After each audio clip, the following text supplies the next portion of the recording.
Hey YouTube, how's it going? Kevin Cleary here with a most carried video. This is most carried for July, August 2018. So that is the knives that have been in my pocket the most, have gotten the most pocket time over the last, 6 to 8 weeks. If you're not familiar with these videos, if you're new to the channel, just know that this came out of an effort to make a top 10 video. I had tons of requests for, tell us your top 10 knives. And I repeatedly tried to do that, but I just find my top 10 knives sort of change over time. And so I started doing this format instead, where, about every 6 weeks, I share with you guys what has been in my pocket the most often, and it gives me a chance to sort of rehash some of the things that I've said about knives before, some of the reasons I love them. It gives you guys as viewers a chance to look at a bunch of cool knives and sort of have, a good bit of variation. And so everybody gets to have lots of fun. So let's go ahead and get started. I'll move most of these out of the way and bring them in one by one. And we will leave, let's see, which one do we want to start with? Let's leave the Bird Raven here on the camera. So this is the Bird Raven 2. This one was a knife that I reviewed not that long ago, and honestly, it really, really impressed me. I find the ergonomics fantastic. I find the action really, really good. There's a lot of things that I really like about this knife. The steel and the price point on this, it's just really, really hard to beat. And I find it to be, in terms of both quality and performance, better than either the Tenacious or the Polestar. A number of you have commented on that. You like the extra blade on the Polestar, and I do like that extra blade on the Polestar, but I don't like the ergonomics as much, and I don't like the action as much. And the Polestar is kind of notorious for having less than stellar action. Well, this has fantastic action. It deploys like a knife that costs much, much more, and it even drops shut. So this guy has been in my pocket quite a bit. One of the things, you'll probably see a few more budget knives in this video, and that's because in the summer, I tend to do more things that can wreck a knife. So, I'm working on the house, I'm working on the car, I'm, helping out with some friends who have construction companies that I know. I'm even doing a little of my own work on the side. So because of that, if you're painting or taking a car apart or siding or whatever, I tend to carry a knife that I'm not too worried about breaking or losing or anything like that. So this has been a great companion throughout the summer. And if you have not tried one of these out, first off, go and watch my full review, but you may want to check this out as one of the better budget blades that's out there. Thinking of budget blades, the other knife, or an other knife that's been in my pocket quite a bit, has been the Rat Model 1. Again, for the same reasons. I just find this such a great utility tool. I'm not worried about putting this into some pretty heavy-duty use. And honestly, even if I broke this or lost it, it wouldn't be the end of the world. They're not hard to replace. They're not overly expensive. And yet the performance is very good, especially with the D2 steel. Now, I would say if you're looking at one of these, I think it's worth the extra time and energy, and the cost is not that much different, but it will take you a little bit more searching to find the D2 blade, but it's absolutely worth it. The performance out of the D2 is much better. Now, there have been some discussions, is this the best heat-treated D2 in the world? And perhaps not, but it is significantly better than the AUS 8. Since we're on the budget blades theme, let's grab this guy. This is the Bestech Paladin. I love this design. I love the ergonomics. The action is fantastic. The blade grind. This is a really, really awesome knife. And again, I've been carrying it for a lot of the same reasons.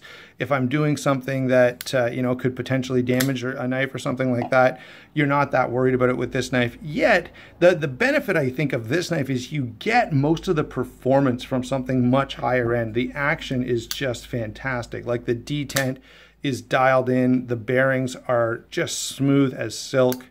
So the Bestech Paladin has been in my pocket quite a bit. All right, let's kind of keep moving up the line here. Kaiser Uprising. This is a Kaiser that I picked up. Honestly, I really like this design. I like the blade shape. And, I like Wharncliffe blades, but this is just a nice marriage between, Wharncliffe with a bit of belly. And so I knew I'd like the blade shape on this. I wasn't sure about the rest of the knife. Some people, I think Nick Shabazz wasn't crazy about the ergonomics on his, but it has a lot to do with hand size. And I find this to be nearly perfect. It just fits into my hand wonderfully with no hot spots. Now there is a potential hot spot right there. Anytime you see a lock bar cut out like this, it could be a hot spot for you. For me, it is not an issue in the least, but this is a knife that I would want to, if you like the design the way I do, I would want to get this in hand and try it out before buying, especially if you have smaller hands. You may find there's a bit of a hot spot there. And if you've got one of these and that's your experience, I'd love to hear you comment down below. Also, I'd love to hear what you guys have been carrying most, and do your carry habits change during the summer versus the winter? All right, next up is the Artisan Cutlery. Oh, what is the name of this knife? It starts with a Z, and I'm not going to come up with it. Or maybe it starts with a W. Anyway, sorry guys. I will put a comment down below with the name of this knife. I can't believe it's just evading me totally right now. But having said that, I found this knife and the Artisan Tradition have been knives that I'm really enjoying. I got them in from Artisan Cutlery for review, and sometimes you get a knife for review and you basically carry it as much as you have to get the review done. But this knife and the Tradition as well, I really, really like. So I've been carrying them every chance I get. Really, really great offerings, both of them. Great action, well put together. There's a lot to like. The big issue, of course, is that almost swastika, which is kind of a fail, and I don't know how they didn't see that. I hope that they make a change there shortly.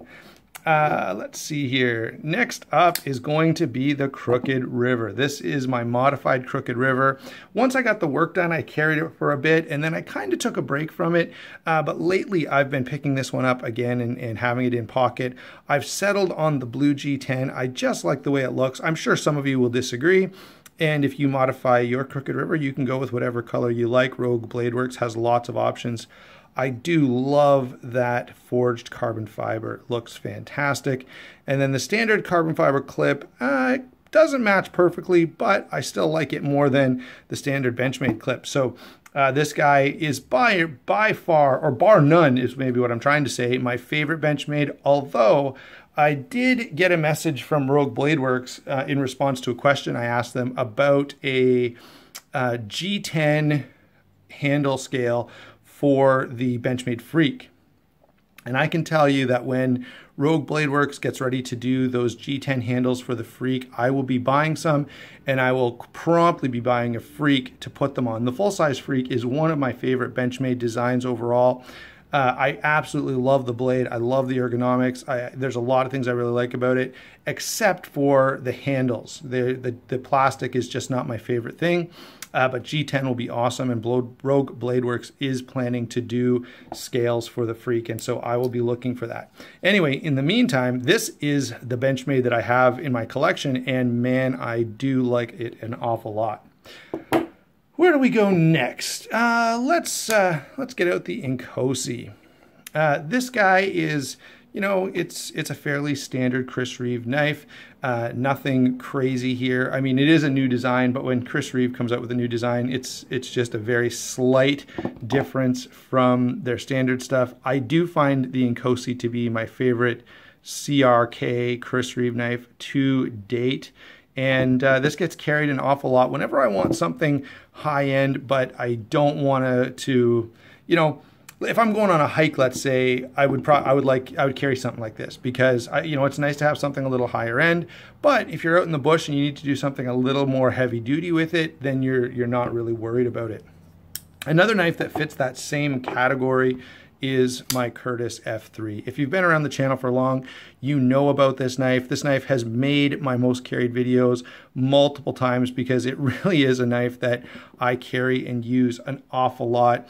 This is, I don't know, guys. I know I've said I don't really have a favorite knife, but this is absolutely one of my favorite knives in history. I love this thing.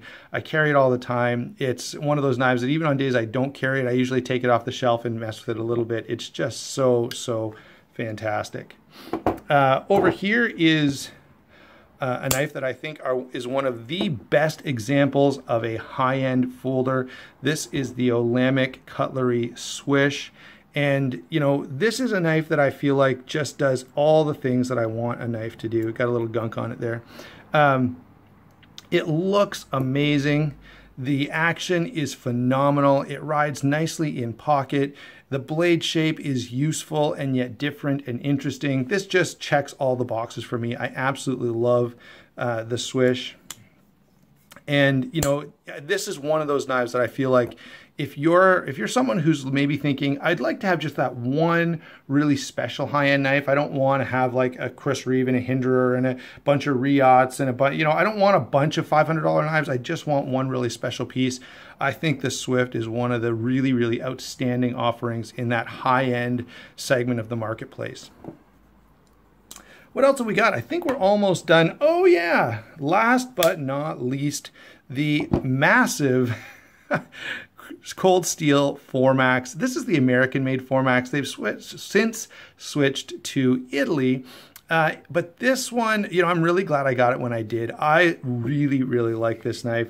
It is way too big to be practical. It is way too expensive for, you know, I guess it's not really for what you're getting. But, you know, this knife, there's a lot to put people off, okay? It's big, it's expensive, it's heavy, but it is phenomenal. It is, you know, just this massive tank of a knife that if you need a folder that can really, really take a beating beyond anything that we've seen so far, the 4MAX is absolutely your go-to.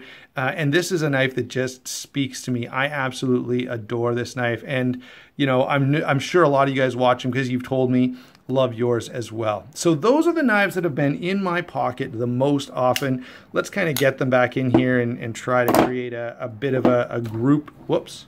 As I knock the camera over, try to create a bit of a group shot to sort of finish things off here. I guess we're not going to get them all in, but thanks for watching.